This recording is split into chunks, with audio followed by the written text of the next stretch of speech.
a conocer el día de hoy cuál es la agenda noticiosa sobre los titulares de primeras planas de los medios de comunicación de circulación nacional.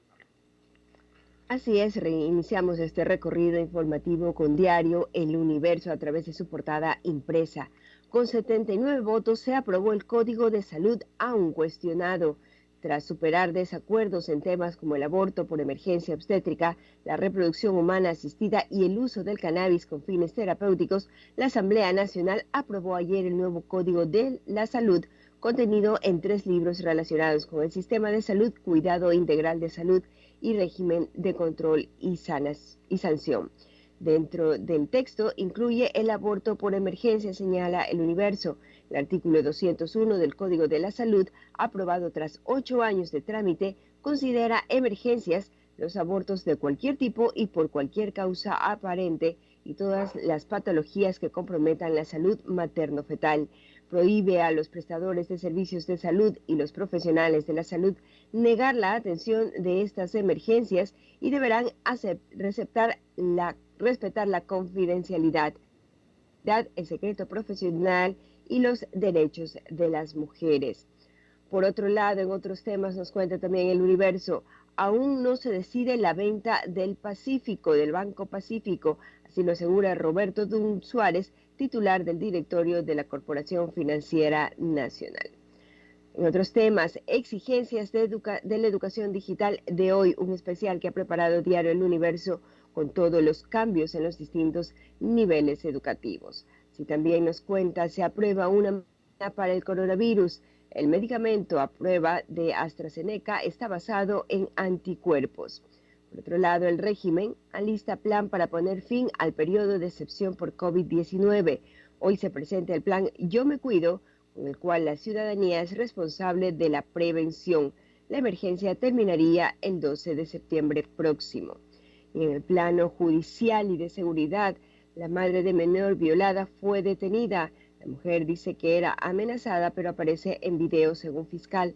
Un caso en el que se detuvo al padrastro de una adolescente y a la madre, quien supuestamente filmaba los videos de los abusos. Por otro lado, vamos ahora en este momento a compartirles también las noticias que nos cuenta Diario El Comercio en su portada impresa. Corresponsabilidad clave en nueva etapa de la crisis, señala.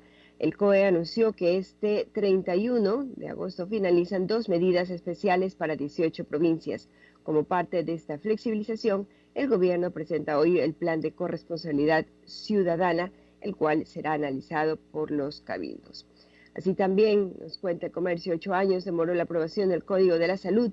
Con 79 votos, la Asamblea Nacional aprobó ayer la normativa. Incluye temas como la atención de emergencias obstétricas y el uso medicinal del cannabis. En lo económico, Estados Unidos apoya agenda del Fondo Monetario Internacional con Ecuador. El gobierno de Trump cree que el FMI debe priorizar el acuerdo con nuestro país. Por otro lado, en lo electoral, precandidatos declinarían para evitar dispersión. El discurso de unidad lleva a los partidos de las distintas tendencias a analizar la posibilidad de declinar sus candidaturas para lograr frentes comunes y así evitar la dispersión del voto. Al menos 3 visiones trabajan en esa línea: centro, derecha, izquierda y correísmo. Creo y el Partido Social Cristiano se pronunciaron ayer por la construcción de un diálogo dentro de la tendencia. Finalmente nos dice también El Comercio en Quito, la curva de la pandemia no se estabiliza. La curva del contagio del coronavirus en la capital se mantiene en ascenso con un comportamiento irregular en el número de casos diarios. Los expertos consideran que hay que esperar al menos 3 semanas para observar la tendencia. Y también en lo económico, en la foto principal de este diario, 3 áreas con nuevas contrataciones. Habla acerca del crecimiento de ciertos sectores productivos en el país. Vamos ahora también a compartirles las novedades que nos cuenta Diario Expreso a través de su portada online. Metrovía deshuesa su flota útil, pero inactiva para los repuestos, señala su titular principal. Por otro lado, 54.9 millones de dólares para asegurar los bienes petroleros del Estado. Así también en el camino a las elecciones del 2021, el gobierno no puso a sus alfiles, señala este diario. Por otro lado, una millonaria factura por la falta de tratados comerciales, 400 millones de dólares, señala Diario Expreso. Finalmente, nos dice también ese diario sobre la presunta fuga de Cristian Viteri por pasos legales no ha salido, señalan las autoridades. De esa manera cerramos este recorrido informativo cuando son las 6 de la mañana con 39 minutos, estimado sociólogo. Gracias, Teresa. El panorama político electoral se va despejando y la necesidad de generar alianzas cada vez es manifiesta por sectores que están dentro de este proceso y que han ya de alguna manera lanzado sus precandidaturas. Ven la necesidad de que la unidad, de que una consolidación de tendencias es la alternativa para evitar la dispersión del voto y frenar de esta manera posiciones que todos en su mayoría, exceptuando aquel contra quien se combate, que en este caso sería la Revolución Ciudadana, es una manera de evitar que vuelva este sistema de socialismo del siglo XXI, acompañado de todas las prácticas de manipulación y manejo inadecuado del recurso público, no de que se ha tenido conocimiento del gobierno del expresidente, del gobierno de la Revolución Ciudadana. Por otro lado, creo que es importante, más allá de que pudiéramos tener una unidad en términos de consolidar una tendencia, debería rebasar, porque no se trata de tendencia solamente. Se trata de que se logre una unidad y una convocatoria, una concertación en el marco de la diversidad ideológica y política.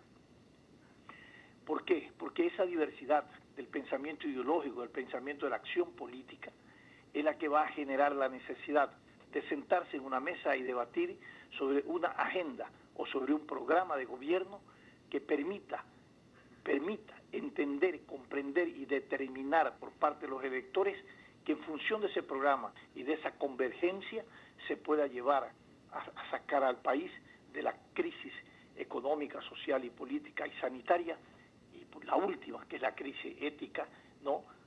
Por la que atraviesa el país. Creo que es un llamamiento que debemos de hacer desde la perspectiva de que la sociedad madure en términos de que primero son los intereses generales de la nación, del país, luego son los intereses particulares o los intereses de partido, luego los intereses individuales. Al final, el orden históricamente ha estado modificado, que primero son los intereses individuales, los partidos, y al último, si es que alcanza el tiempo, los intereses de la sociedad o de la nación. Yo creo que este es el momento de replantearse en la escala de valores de la participación de los ciudadanos y del rol político que se juega de cara a las elecciones, modificar este ordenamiento, esta categorización en valores de ética política para beneficio del país. Y eso es lo que esperamos. Muchos dicen que ya es tarde, que debió haberse hecho desde hace mucho tiempo. Nunca es tarde cuando se trata de encontrar acuerdos, porque cuando la gente se sienta en una mesa despojados de intereses individuales, de sectarismo, de dogmatismo, trata de encontrar las identificaciones de hechos y de acciones y de entidades que los unan y no que los separan. Y en todo caso, eso es la negociación política. Este es un ceder y ceder, de partes y partes. ¿Para qué? Para beneficio de la nación, para beneficio del país. En eso están empeñados muchos candidatos. He escuchado el día de ayer una proclama de la candidata del Partido Social Cristiano que está dispuesto hasta de emitir su candidatura para el cumplimiento de este objetivo de una concertación o de una unidad, lo mismo concertación. Y además, como dicen hoy las noticias, algunos precandidatos que no tienen opción, que no tienen alternativa electoral, estarían pensando justamente en deponer sus candidaturas para evitar estas dispersiones. Hay una cosa muy importante y preocupante. Sigue el conflicto interno dentro del Consejo Nacional Electoral. Y esto es terrible. Esto es terrible. Uno de los miembros del Consejo Nacional Electoral ha declarado que esto es, que se avecina o que se prevé si no se toman las medidas de ajuste necesarios en actividades que están diferidas, que no se han cumplido, ¿no? Una duda, por decir y por ser generoso, no decir fraude, una duda de este proceso electoral. Y ayer escuchaba a la ministra de Gobierno que decía que para efecto de evitar contagios era necesario proteger a la población. Y entre una de las cosas que se les ocurría, que estaría en análisis, es eliminar la necesidad, no la necesidad, sino la obligatoriedad, ¿no?, de tener el certificado de votación, ¿no?, y tampoco que se pague la multa.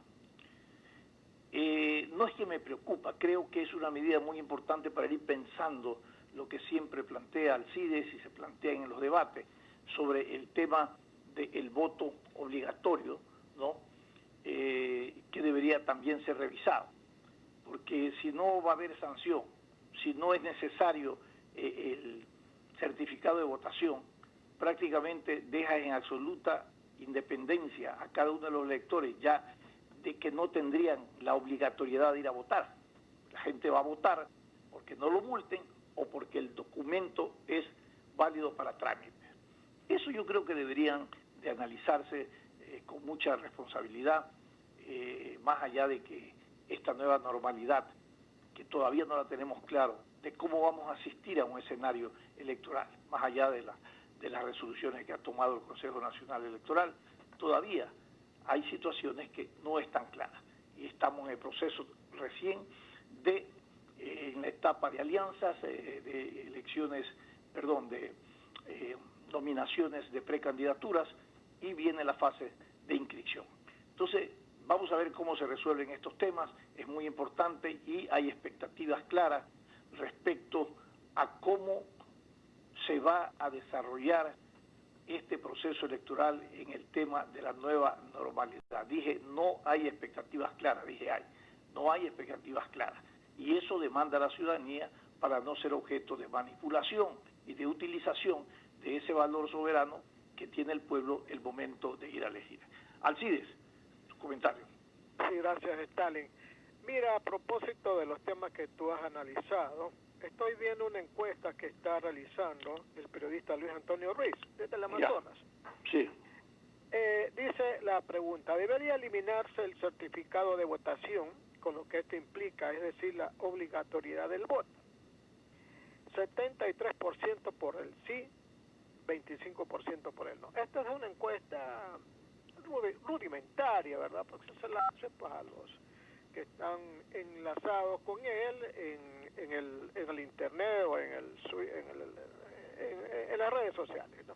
Pero yo he sido siempre un propiciador, y bien que tú lo digas, del voto voluntario.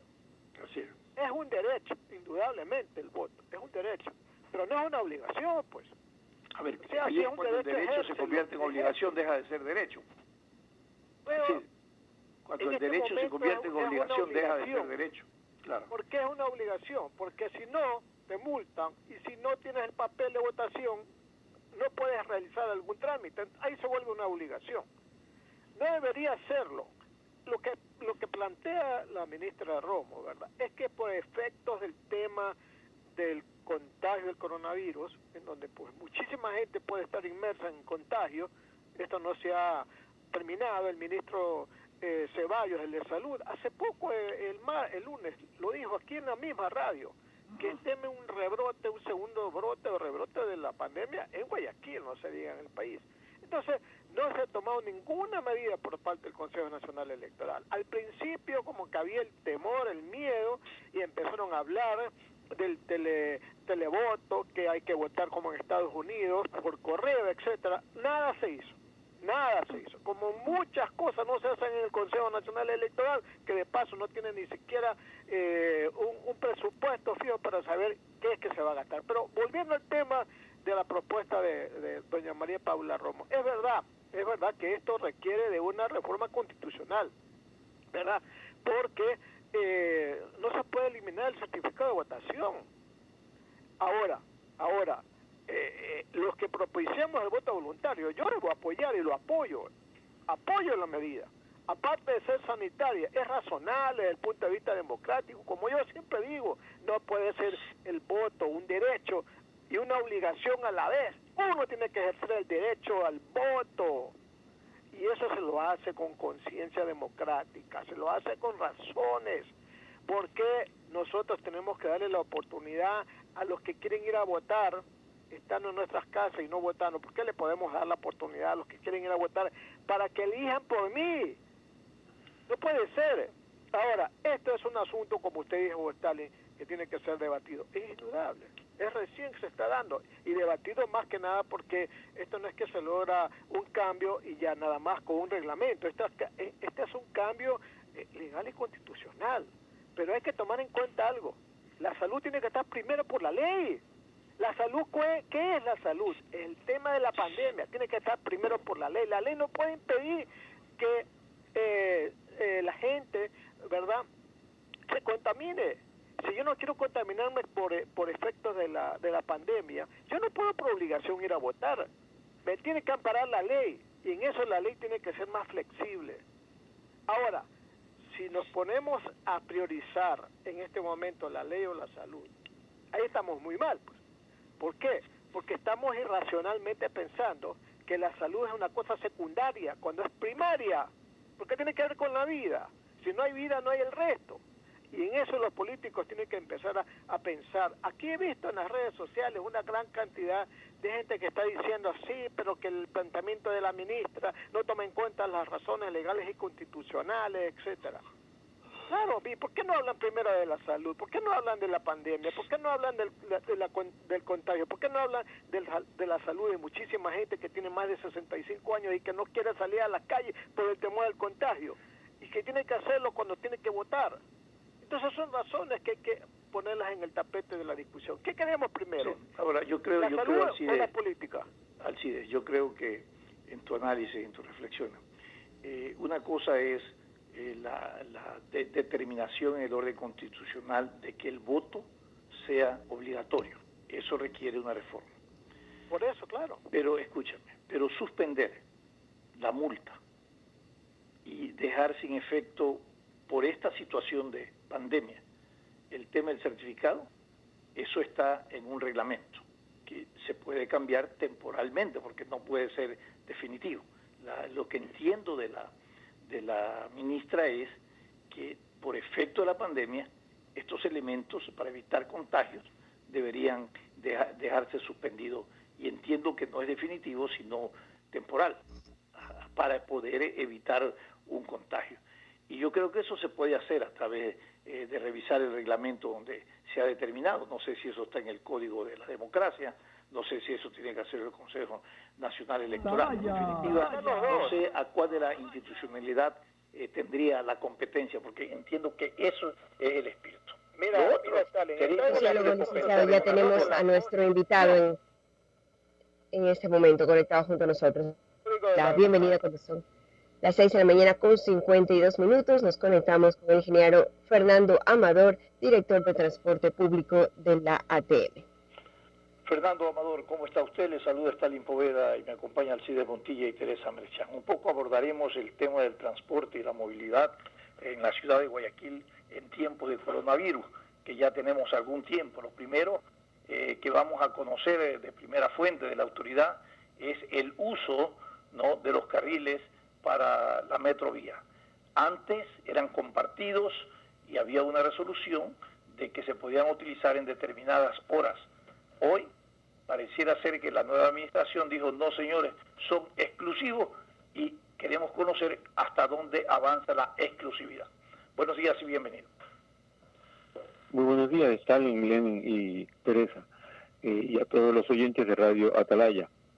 Sí, tenemos la instrucción de que por ahora los carriles de la metrovía son exclusivos, porque necesitamos que la metrovía mejore su eficiencia lo más posible, dado que tenemos que encontrar el balance entre, por un lado, la restricción terrible que tenemos de la cantidad de pasajeros que se pueden transportar por cada bus, y por otro lado, la cantidad de unidades que están circulando motivo por esta pandemia que nos ha complicado a todos.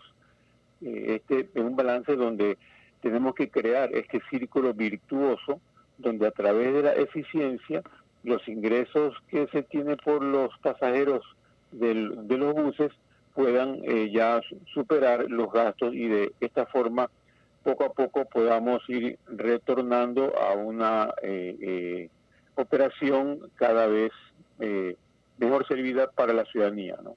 Correcto. ¿Y cómo está el aforo hasta este momento? ¿A qué porcentaje ha llegado? Porque los dueños de la Metrovía, las unidades y los usuarios dicen que falta unidades para transportar. ¿Qué está pasando en el proceso de transportación? Cuando usted restringe la cantidad de pasajeros por cada bus, obviamente el efecto inmediato es que se ven colas en las paradas.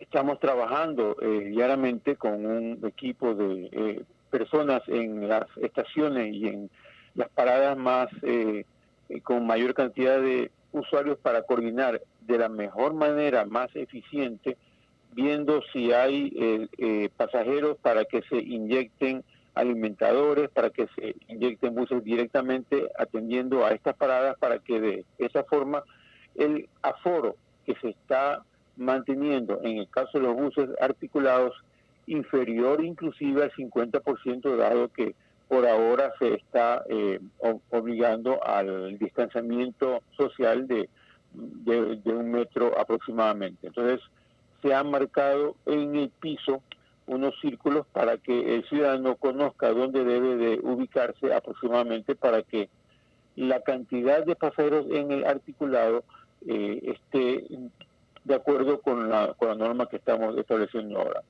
Entonces, en el caso de los buses urbanos, sí estamos teniendo un 50% de aforo. En el articulado, recordemos que la capacidad es de 160 pasajeros y estamos llevando a duras penas 40, 50, cuando en teoría deberíamos llevar 80. Pero eso no se está haciendo por ahora, sino solamente con el aforo que está indicado a su momento. ¿Y qué ha pasado con la disciplina comunitaria respecto a los usuarios del servicio y la responsabilidad que tiene el que conduce el vehículo, en el caso de la Metrovía o de los buses, de que ellos son los responsables de quién tiene una mascarilla o no tiene una mascarilla puesta el momento de hacer la transportación? Había una protesta inclusive en las calles porque ellos no pueden ser responsables de estar cuidando a cada pasajero de eso, disciplina que es muy personal. ¿Qué ha pasado con esto? Tuvimos un conversatorio con los señores conductores y ellos entendieron perfectamente que lo que en algún momento la autoridad quiso es por el temor que tenemos todos realmente por el contagio. Entonces se quedó claro en que existe una corresponsabilidad por parte de la ciudadanía, donde ésta es responsable también de utilizar las mascarillas. La responsabilidad del conductor, en este caso del bus urbano, es tratar de impedir que la persona se suba sin la mascarilla. Pero si ya dentro del bus la persona se la quita, se la baja, más bien es el resto de los ciudadanos que están transportándose en ese bus los que tienen que levantarle la voz de protesta y que se coloque la mascarilla, porque él no solamente está atentando contra su salud, sino también contra el resto de los pasajeros y el conductor. En el caso de la Metrovía, el conductor no tiene nada que ver porque él va adelante y él no tiene ningún tipo de interacción con los pasajeros que ingresan en cada parada.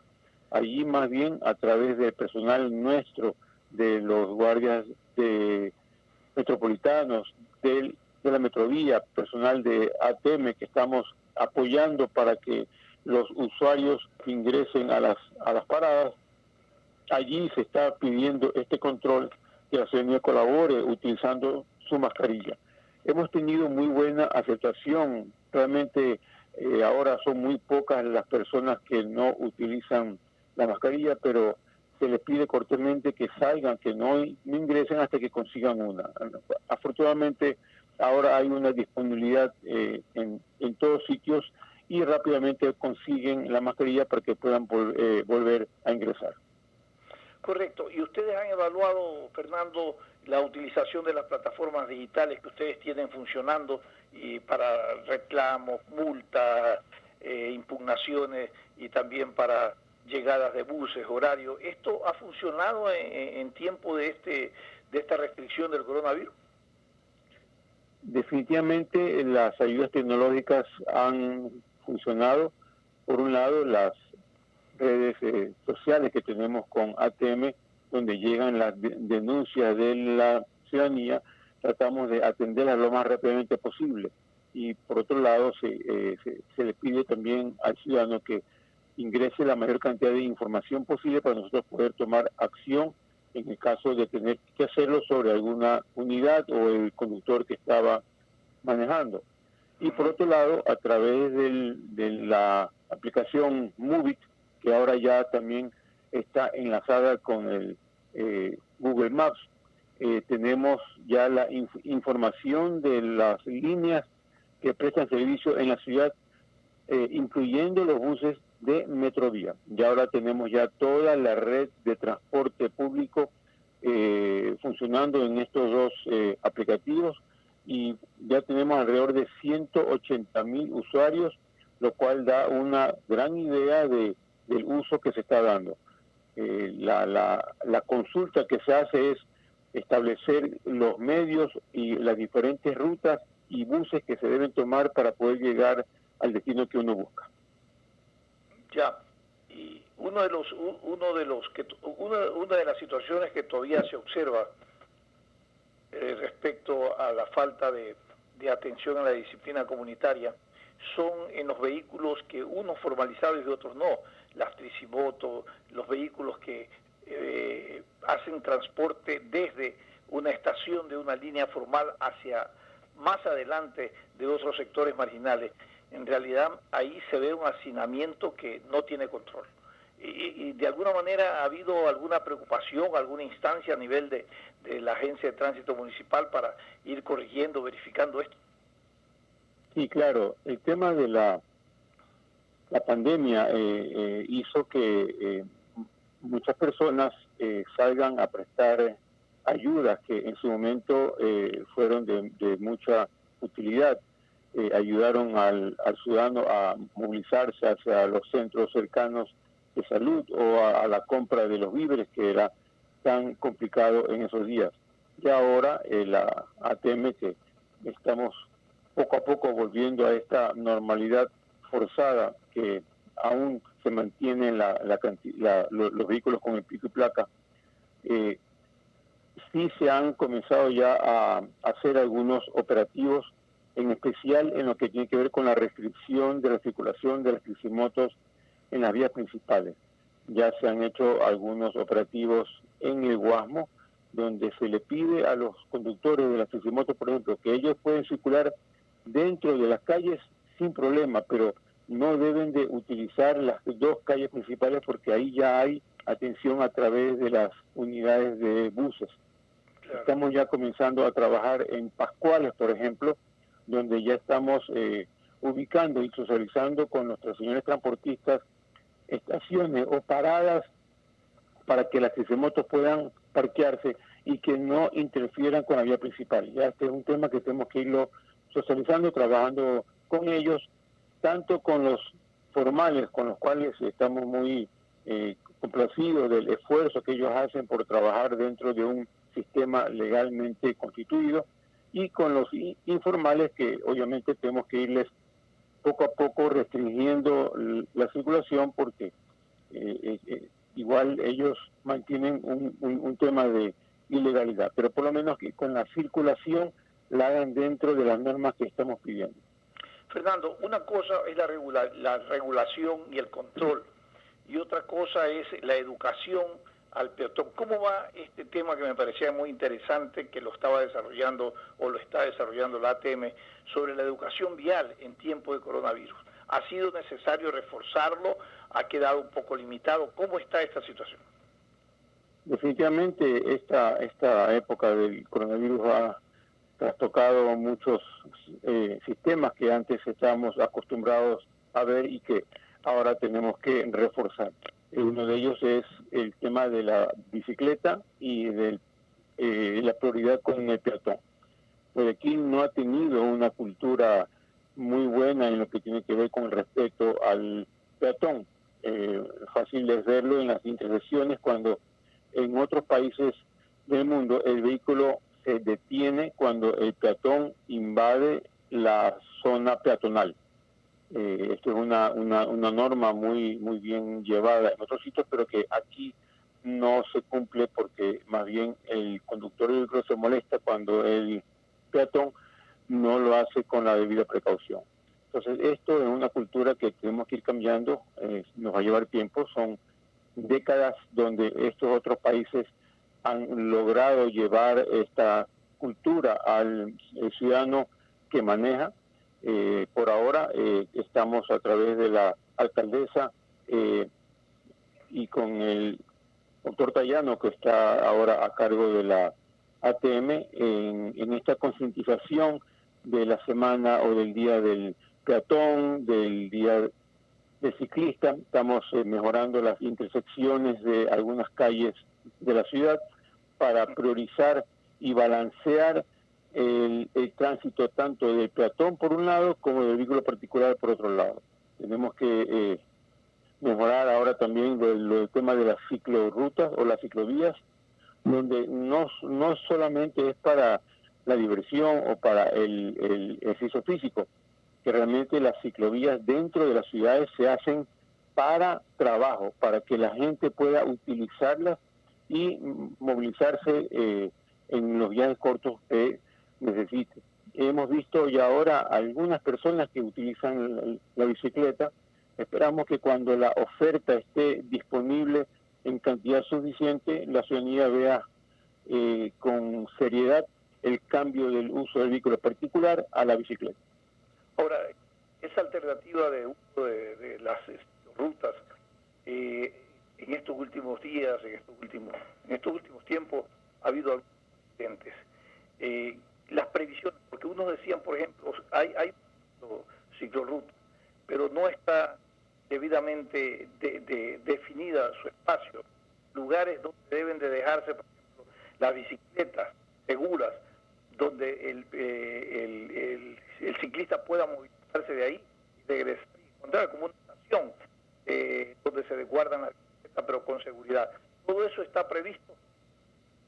Sí, dentro de la construcción de las ciclovías se incluyen todos los elementos protectores o separadores para identificar claramente al vehículo motorizado de la ciclovía. Estos son señales que ya se están viendo las contrataciones para poder instalar estos dispositivos y de esta forma hacer mucho más evidente la separación que debe de haber entre uno y otro. La ATM está colaborando en este tema con la mesa de movilidad del municipio para que la señalización se lo haga de la mejor forma. Y también la precaución que deben tener los conductores cuando vean no solamente a los ciclistas.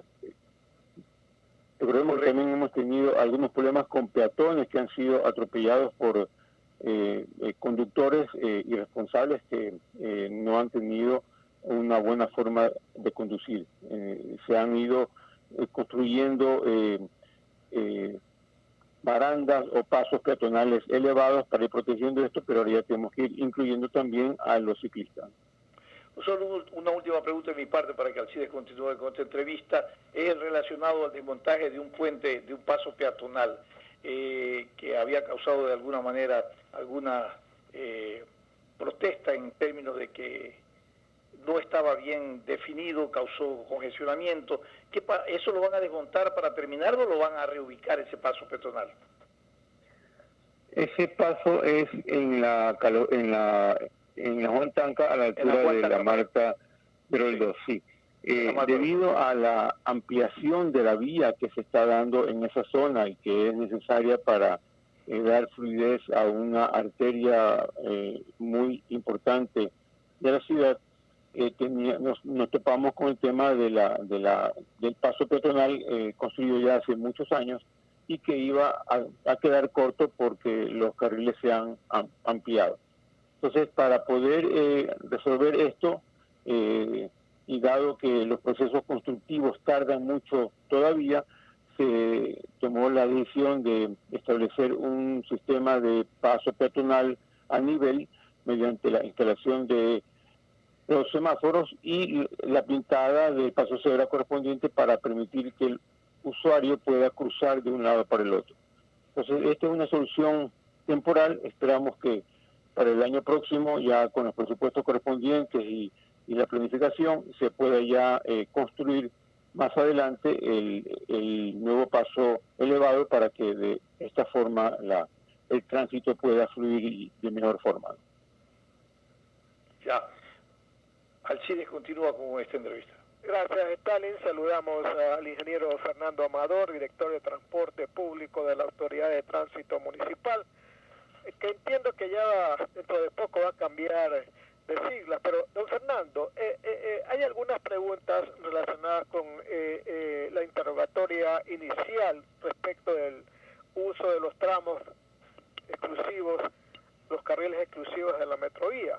¿Eso va a ser en todos los tramos o habrá algún segmento en donde va a ser compartido? Sí, se ha definido que uno de estos segmentos sea precisamente frente a la aviación civil, ahí en la Avenida de las Américas. De ambos lados de la vía, ese tramo desde la unión entre la Juan Tanque y la Avenida de las Américas hasta la Carlos Luis Plaza sea compartido. Esto debido al gran flujo que se unen estas dos arterias por un lado y del otro lado porque se complica por el giro a la derecha que se toma cuando usted viene de la Carlos Luis Plaza hacia el este y quiere tomar la Avenida de las Américas. Allí es obligatorio que haya la compartición porque es un tramo con una geometría complicada. Entonces, solamente en ese sitio hay dos puntos pequeñitos que también es necesario aclarar que ahí sí también hay compartición de los carriles, que es en la Pedro Menéndez de Gilbert con la Carlos Luis Plaza, que es cuando usted gira a la izquierda de la Carlos Luis Plaza hacia la Pedro Menéndez de Gilbert para poder tomar allí los carriles hacia el puente. Así que ahí hay un punto que obviamente tiene que ser compartido, ¿no? ¿Hay la posibilidad de extender el uso exclusivo de estos carriles a otros sectores que de uso de la metrovía, ingeniero Amador? La restricción del uso de los carriles es porque necesitamos hacer más eficiente la circulación de los buses de la metrovía. Cuando usted tiene una cantidad determinada de buses, supongamos, tenemos como ejemplo, tenemos 10 buses, y ellos dan vuelta cada hora. Entonces hay una frecuencia que usted la da y que físicamente no la puede ajustar. Pero si usted mejora la velocidad de los buses, puede inclusive aumentar con la suma de los minutos hasta una vuelta más. Entonces, con la misma unidad, usted está aumentando los ingresos, manteniendo los mismos gastos prácticamente. Se gastará algo con combustible, pero los costos fijos se mantienen, ¿no? Entonces, de esta forma, estamos poco a poco creando este círculo virtuoso donde no va a tomar tiempo, obviamente, porque este tema de la pandemia tumbó abajo cualquier programación que se tiene, pero que ahora con una programación responsable y constante, que es lo principal, podamos ir mejorando poco a poco los ingresos por un lado del transportista para que él en contrapartida pueda ir colocando ya más unidades a medida ya que su flujo se lo permita. ¿Sobre qué base legal o sobre qué explicación lógica se aplica la multa de $400? Es el salario mínimo vital. Muchos han dicho, pero ¿por qué no 200? ¿Por qué no 100? $400, hay muchísima gente que gana, digamos, hasta el mes, $400. Imagínense, se infringen la ley y $400 es mucho. ¿Por qué motivo los $400, ingeniero Amador? La multa, como usted bien dice, puede ser es de $400, puede ser de $1 o puede ser de $2,000.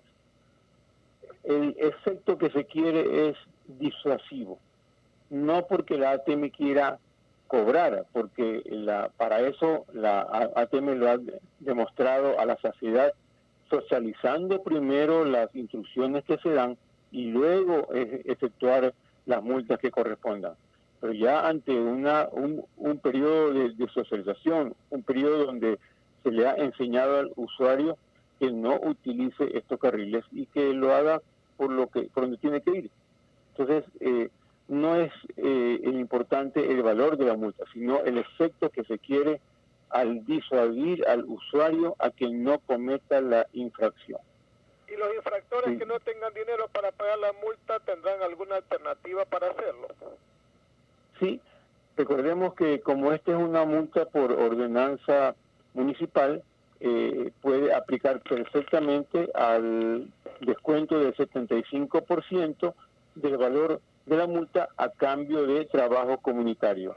Esto es bien utilizado porque una de las fórmulas es la de participar en educación vial, en acompañamiento a los peatones en la ciudad, y a través de ese trabajo comunitario se le concientiza al conductor a recordar siempre que no debe de infringir la norma, en este caso de invasión del carril de la metrovía.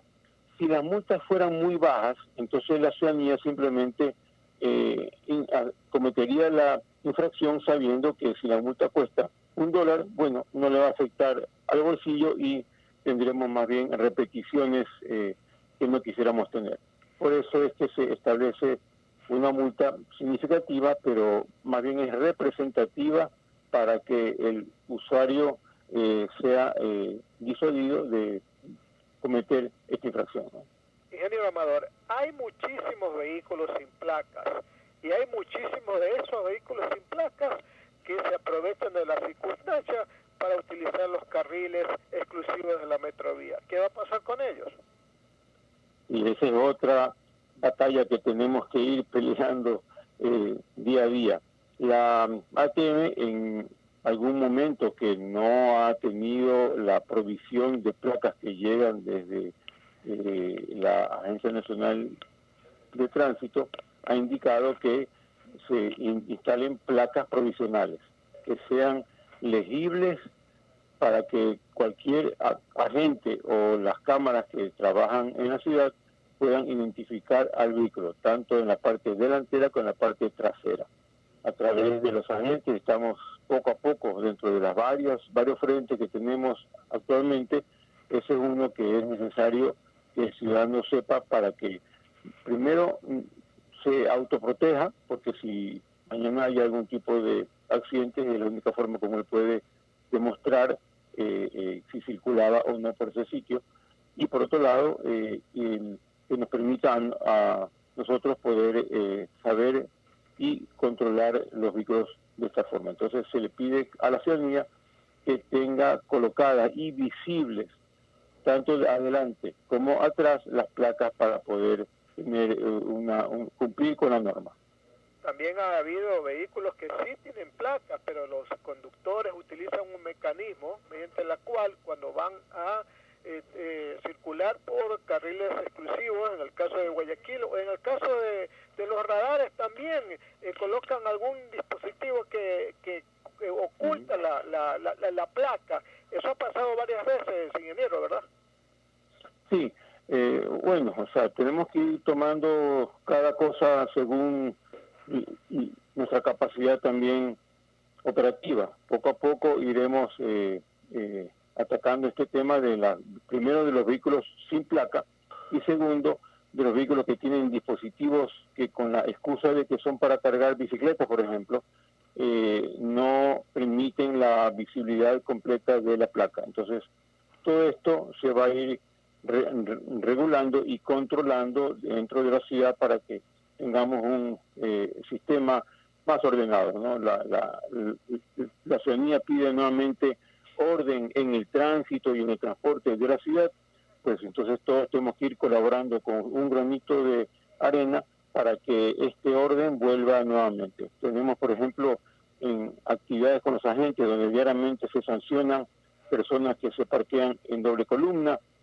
personas que bloquean las intersecciones. Entonces esto nuevamente tiene que volver a la responsabilidad también del conductor para que acate las normas de tránsito. Para terminar, ingeniero Amador, háblenos sobre estas nuevas intersecciones viales que tienen ya semáforo, ¿verdad? Y que permite pues el cruce del peatón preferentemente y también pues la organización del tránsito vehicular. ¿Cómo estamos en eso, ingeniero? Sí, continuamente se están analizando los tiempos de los semáforos, los verdes, rojos, etcétera, y que suponen una programación muy compleja, pero que tiene que estar actualizada de acuerdo con la hora del día. Por la mañana tenemos una programación, por la tarde tenemos otra programación, porque los flujos cambian, ¿no? O sea, quizás por la mañana el flujo importante es de norte a sur hacia el centro, y en la tarde al revés. Entonces tenemos todas estas programaciones a través de estos sistemas inteligentes, donde ya tenemos estas programaciones. Nosotros hacemos en cada dispositivo hasta 7 programaciones, por ejemplo, por la mañana, al mediodía, por la tarde, noche, los sábados, los domingos, los feriados. Entonces, para cada situación hay una programación específica que se adapta a esta red de semáforos que tenemos en la ciudad. Entonces, y ahora que también tenemos que hacer el balance también en algunas zonas importantes donde tenemos muchos peatones para que también pueda tener tiempo suficiente de cruzar las calles, ¿no? Se nos viene la celebración del Día Mundial del No Uso del Automóvil dentro de poco. ¿Esto se pondrá en práctica también en Guayaquil, ingeniero Amador? Sí, seguramente ya el municipio hará las indicaciones correspondientes de las actividades que se realizarán con la ATM, con el abogado, con el doctor Tallano. Estaremos prestos a colaborar y a facilitar esta celebración que no es solamente por el no uso del vehículo, sino también por un tema ambiental de tratar de disminuir algo que disfrutamos a pesar de la pandemia, con una disminución importante con el tránsito. Llegamos a apreciar nuevamente la tranquilidad de una ciudad como hace 80 años, yo me supongo, ¿no? Cuando había poca movilidad. Así que ese tema podremos verlo, aunque sea por un corto tiempo, pero que ayude a concientizar que el ciudadano, dejando su vehículo, puede caminar perfectamente o andar en bicicleta. Así que eso es un tema que lo celebraremos de acuerdo a la altura, ¿no? Muy bien, Stalin. Sí, gracias, Alcide. Quiero preguntarle a Fernando, ¿para cuándo está previsto el tema de los trabajos y la inauguración de la aerovía? ¿Y cómo ha impactado el coronavirus en el cronograma de construcción de este medio de transporte? Sí, afectó dentro de los meses que hubo toda esta parada, pero ya ahora se han reiniciado los trabajos con mucha velocidad, y de acuerdo con el cronograma esperamos ya tener funcionando el sistema en la última semana de noviembre. Así que yo creo que, de acuerdo con el cronograma que se lo trasladó ya en el mes de junio, y que contó con una parte crítica, era justamente el empalme del cable que está en el otro lazo, en el lazo que está sobre la avenida Quito. Eso ya se ha completado, así que tenemos ya los 2 lazos listos, y empezarán pronto las pruebas de las cabinas sobre la calle Quito. Veremos ya pronto esta circulación como lo vimos sobre el río Guayas. Así que y ahora estamos ya en cuenta regresiva, y tendremos, esperemos en el 2020, la inauguración de un sistema de transporte novedoso, obviamente tiene su tinte turístico, pero que fue diseñado principalmente para el transporte masivo. Esperamos que se trasladen allí, el máximo que son unos 40.000 pasajeros, así que todos haremos fuerza interior también para subirnos a la aerovía y tener esta experiencia inolvidable. Muy bien, gracias Fernando Amador por haber aceptado este contacto telefónico y haber hablado de algunos aspectos que tienen que ver con el transporte y la movilidad de la ciudad de Guayaquil. Gracias por haber estado con nosotros. A la orden, muchísimas gracias, y contamos con ustedes para difundir a la ciudadanía todos los medios de transporte que tenemos disponibles en la ciudad con las debidas precauciones. Muchas gracias. Perfecto. Eso luego estamos por cerrar ya el programa, pero antes me gustaría compartir una información de la Alcaldía de Guayaquil. La exoneración de la tasa de habilitación para todo establecimiento comercial fue anunciada ayer por la alcaldesa de Guayaquil como parte de los planes para reactivar la industria. Dos nuevas medidas para reactivar la economía de industrias y el comercio de la ciudad anunció la alcaldesa Cintia Viteri. Lo primero es no cobrar la tasa de habilitación durante el 2021 para todo establecimiento que tenga relación con el comercio y la prestación de servicios como tiendas, almacenes, consultorios, restaurantes, entre otros. La segunda consiste en la rebaja del 50% de los valores del impuesto predial, del impuesto del 1.5 por mil de la tasa de habilitación y de patentes que cobra el municipio, dirigido a todas las industrias que inician operaciones o amplíen las existentes durante los próximos 10 años. Estas dos medidas se suman a las ya anunciadas en días anteriores, como la suspensión del cobro de la tasa de turismo y de la pernoctación, lo que significa alrededor de 11 millones de dólares que la administración municipal deja de percibir para que la actividad comercial e industrial se revitalice y vuelva a generar empleo en beneficio de los guayaquileños. Estas acciones han sido vistas con muy buenos ojos y satisfacción por parte de los sectores productivos. Catherine Costa, presidenta de la Cámara de Industrias, dijo: Guayaquil lo está haciendo de manera muy particular, a pesar de que fue una de las ciudades más afectadas. Todos los sectores productivos y de la construcción estamos muy complacidos porque estas medidas impactan de forma positiva. El encadenamiento es importante cuando se bajan o se hace una pausa en impuestos, en tributos que generan a su vez después otros tributos, señaló. Muy bien, es una excelente noticia, lo cual nos puede llevar a convertir a Guayaquil en un modelo nacional en la línea de la recuperación productiva que esperan muchas ciudades, muchos sectores a nivel del país. Esto es muy importante, creo que es un estímulo muy importante, porque realmente la tramitología que todos los años se hace para sacar estos permisos, tasa de habilitación y otros aspectos en distintos ámbitos de los sectores productivos, realmente es engorroso y tiene un costo. Y ahora en crisis, bueno, no hay dinero para tramitar los permisos, pero por favor, se le pide a la señora alcaldesa que notifique a funcionarios, ¿no?, del municipio, que como que no se enteran de las resoluciones y de las declaraciones que hace la alcaldesa y van a los locales a clausurar, a pedir justo lo que está suspendido. Entonces es muy importante que exista una buena coordinación en ese sentido. Estar informados es clave también, así que aquí en Atalaya permanentemente estamos compartiendo estas noticias para que usted también pueda defender estos derechos, estos beneficios que tiene usted, sobre todo en estos tiempos en que se busca la reactivación. 7 de la mañana con 27 minutos, estamos cerrando, estimado sociólogo, licenciado, esta programación. Queremos agradecerles a nuestros amables oyentes por haber estado con nosotros. Viene ya el enlace semanal de la Alcaldía de Guayaquil. Sin amarres, una mesa de diálogo donde sobresalen los temas de mayor interés social, económicos y políticos del país. Sin amarres, bajo la conducción del sociólogo